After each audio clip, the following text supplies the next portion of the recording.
Voice of سنیرا کے سننے والوں کو میرا سلام۔ آج کی کہانی حصار ذات سے نکلو۔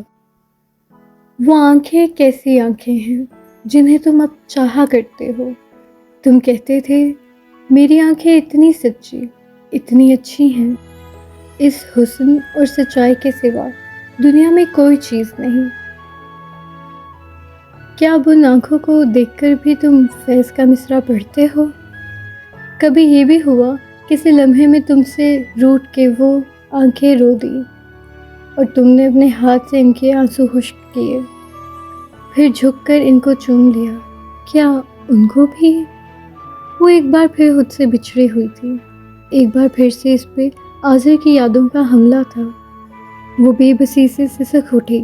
10 سال کم تو نہیں ہوتے کسی کو بھلانے کے لیے، وہ بھی کسی بے وفا کو بھلانے کے لیے، مگر پتہ نہیں وہ کیوں اس معاملے میں اتنی بے بس تھی۔ یادیں تھی کہ اکتوبس میں جکڑ لیتی تھی، خون چوستی تھی، وہ آنسو بہا رہی تھی جب دروازہ کھلا اور نورسیا نے اندر جھانکا۔ بچو، اتنا اندھیرا، اف، سو تو نہیں رہی؟ بھول گئی، آج شاہ بخت کو آنا تھا، محترم تشریف بھی لے آئے ہیں، آئیے نا ملیے، اس سے سچی اتنا ہینڈسم ہو رہا ہے، مجھے تو یقین ہی نہیں آ رہا تھا یہ وہی سوکھا سڑا سا شاہ بخت ہے جس کو ہم سب شاہو کہا کرتے تھے۔ لائٹ آن کر کے وہ تیز تیز بولتی اس تک پہنچائی، تب تک ماریا آنسو پہنچ کر خود کو نارمل کر چکی تھی، اور جب وہ بغیر کسی پس و پش کے نورسیا کے ساتھ لانچ میں آئی، شاہ بخت کو سب گھر والوں کے درمیان گھر سے ہنستے مسکراتے پایا۔ السلام علیکم میم، ہاؤ آر یو؟ وہ اٹھ کر اس کے سامنے جھکتے ہوئے شوخی اور شرارت سے بولا تھا۔ ماریا مسکراتی، ابھی تک نہیں بدلے، بالکل ویسے ہی ہو، آپ تو بدل گئی ہیں۔ شاہ بخت نے اس کے مغلجہ سے حلیے کو دیکھتے ہوئے بولا، ہاں بوڑھی ہو گئی ہوں نا۔ وہ کھوکھلی سی ہنسی، اس بات پر دھیان دیے بغیر کہ اس کی اس بے رنگ ہنسی اور تکلیف وہ جملے نے ماما پاپا کے ساتھ تاؤ جی کے بھی چہرے پر تاریک سائے لہرا دیے ہیں۔ ہاں ہاں بوڑھی ہو گئی ہیں، بوڑھے ہوئے آپ کے دشمن، ارے آپ کی تو بس روح بوڑھی ہو گئی ہے، اس سے بھی ہم جوان کر لیں گے، کیوں چاچو؟ وہ اپنی بات پر زور دیتے ہوئے پاپا کی تائید چاہنے لگا۔ وہ محض اداسی سے مسکرا دیے۔ آپ کو پتہ ہے میں آپ کے لیے پنک کارڈیگن لایا ہوں، ابھی پہن کے دکھائیں مجھے۔ وہ بیگ کھولتے ہوئے بولا تو ماریا گھبرا اٹھی۔ نہیں ابھی نہیں، پھر پہن لوں گی۔ اس کے ہاتھ سے پیکٹ لیتے ہوئے وہ جلدی سے بولی تو شاہ بخت کا چہرہ اتر گیا۔ ایز یو وش، اس نے نرمی سے کہا تھا۔ آپ کو پتہ ہے ماریا، آپ پہ پنک کلر کتنا سوٹ کرتا ہے؟ شام کو جب وہ سب لوگ لان میں چائے پی رہے تھے، تب شاہ بخت نے اچانک اسے نظروں کے حصار میں لیتے ہوئے اتنی بے ساختگی سے کہا تھا کہ ماریا سب کے سامنے حفیظ سی ہو گئی۔ جب سے آذر نے اس کے ساتھ یہ کیا تھا، وہ بہت محتاط زندگی گزارنے کی قائل ہو گئی تھی۔ تم بھی نوری کی طرح مجھے بجو کہا کرو شاہو، تم سے بہت بڑی ہوں۔ اس کی رسوانی سے کہنے پر وہ کھی کرنے لگا۔ چاچو سنی آپ نے محترمہ کی بات، بجو کہا کروں، دیکھنے میں صاف چھوٹی لگتی ہیں مجھ سے، لیکن میں تم سے چھوٹی ہوں نہیں، سمجھے؟ اس نے جتا کر کہا اور ایک جھٹکے سے وہاں سے اٹھ کر چلی گئی۔ سب بے حد خاموش بیٹھے تھے۔ آذر شاہ بخت کا بڑا بھائی تھا۔ ماریہ FSC میں تھی جب آذر کی خواہش پہ ہی اس کو آذر کے ساتھ منسوب کر دیا گیا۔ 2 سال بعد جب وہ ہائر اسٹڈی کے لیے ملک سے باہر جا رہا تھا، تب سب کی باہم رضامندی سے دونوں کا نکاح کر دیا گیا۔ طے یہ پایا تھا کہ اگر آذر کا وہیں جاب کا ارادہ ہو تو بعد میں ماریا کو بھی وہیں بھیج دیا جائے گا، مگر وہاں جا کے آذر کی پسند اور خیالات بدل گئے۔ اس نے نہ صرف وہاں شادی کی بلکہ ماریا کو بھی طلاق کی صورت آزادی کا پروانہ بھیج دیا۔ وہ ماریا کو ہاں اپنا پابند نہیں بنانا چاہتا تھا۔ اس حادثے نے ماریا کو اتنی بری طرح سے توڑ پھوڑ ڈالا تھا کہ وہ بہت عرصے تک نہ سنبھل سے پائی۔ پاپا اور تاؤ کے سمجھانے پہ اس نے ادھوری تعلیم مکمل کی اور کالج میں لیکچرار بھی ہو گئی، مگر وہ دوبارہ شادی کے بندھن میں